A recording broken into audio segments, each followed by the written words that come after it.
I haven't looked forward to see what is coming in the plan here, but I think that one thing, and you can disagree with me here, but one thing that would be interesting is how do we set up accounts for the different things that we do on the farm?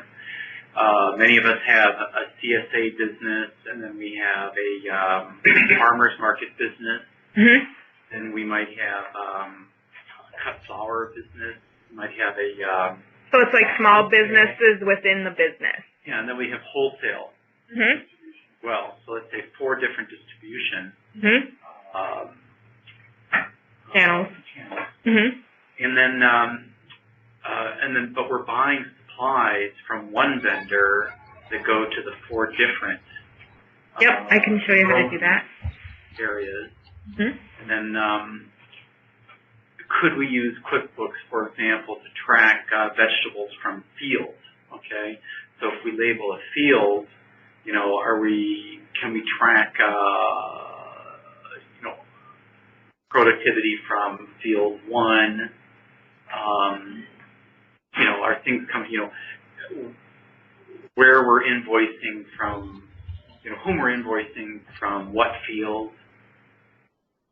You know, how do we track, can we go to that level of detail in QuickBooks? Do we want to? I don't think so, but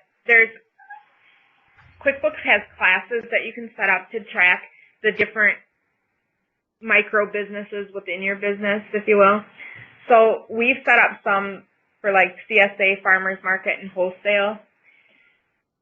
So this is going to break down my profit and loss statement and match the expenses for these items against the income from these items.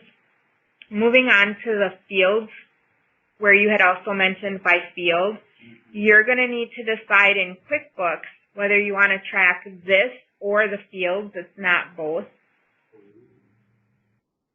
So if you decided to do this, what that does is under reports, company and financial, profit and loss by class, I pick all. You can see on my profit and loss what it looks like. We have farmers market and we have unclassified. Now if I went into this unclassified and I added the class here on these items, then it's going to show me on my report.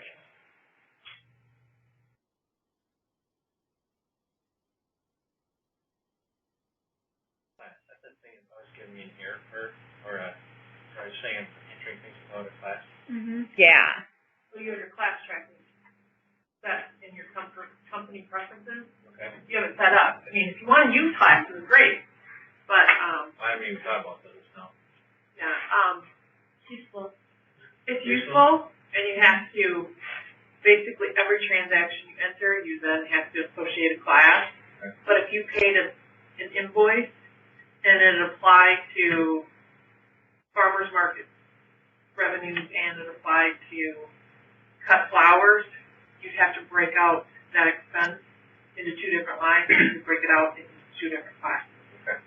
I mean, it's good reporting. I mean, if you want to start keeping track of your business centers to understand where you're making money, you know, and making better management decisions. So you would record all your expenses to an account and then also to a class, and the income would go to a class as well? Yes. As well as an account? Yes. Okay. So it seems like the expenses are the tricky part. I think so. You know, It's easy to say we're getting this much from farmers market and this much from CSA, but if I'm getting flat for all of them, yeah. and seed is for all of them, I'm not getting half a packet of seed for this. Well, labor Labor. is one that I think should be closely tracked. And then there's You record your labor in QuickBooks for the accounting system? Yeah. I do payroll. Subscribe to the payroll.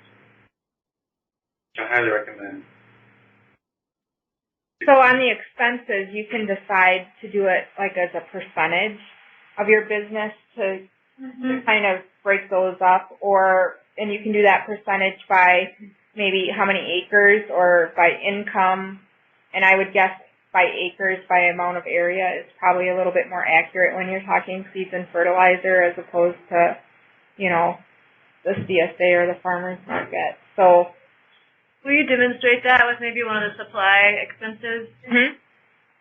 So if I go under the unclassified stuff, I'm just going to make this, and we do, say, supplies. We have a lot of supplies.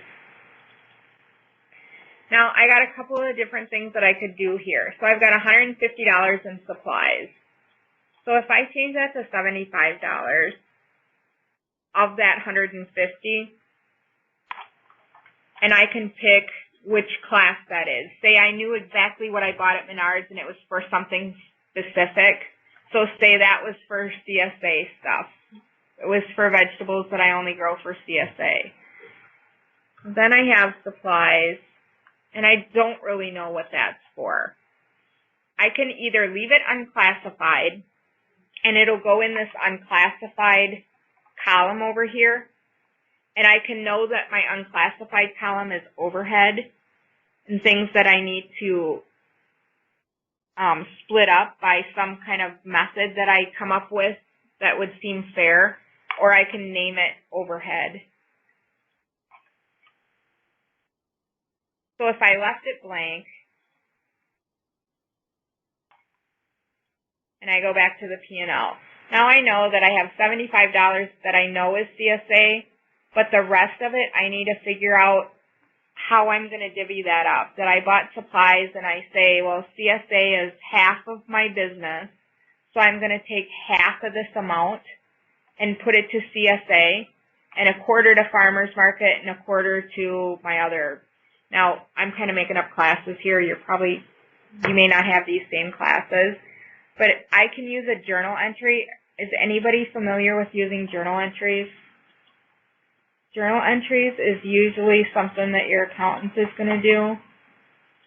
See them what the accountant's done for. Right, and usually that's the way we like to keep it. Because of the accounting that goes behind it. But in order to reclassify this, I need to use a journal entry to reclassify it. So I can take, and this is a pretty easy journal entry that I would do. I can take, I'll leave my date. And the count is going to be supplies for both parts of my entry. I got to have two lines in here. I have to have a debit and I have to have a credit.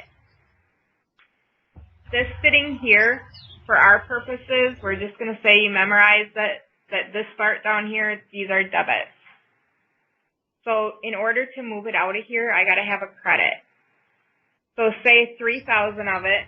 I'm going to make up my numbers because I'm not going to do the math. Well, actually, I am going to do the math because I can show you something in here. If I do 52.75 and I want 50% of that, I can do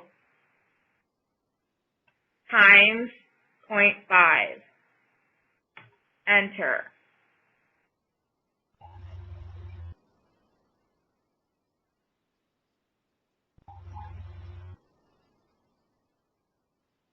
The class that I'm going to pick here is not going to be any because I don't have a classified. I'm working on the unclassified, so I want to leave this as unclassified.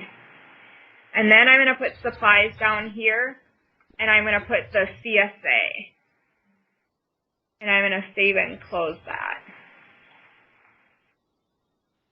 And now I moved from here to here 50% of what was in there. In one fell swoop. Yes, I don't have to go through each and every one of those transactions. That just made the drive home worth Well, I want to cover stuff that's interesting to you guys. I don't need to just go through this book. I know what's in the book. I don't need to teach it to myself. So if you're not learning anything, we'll do something different. Yeah.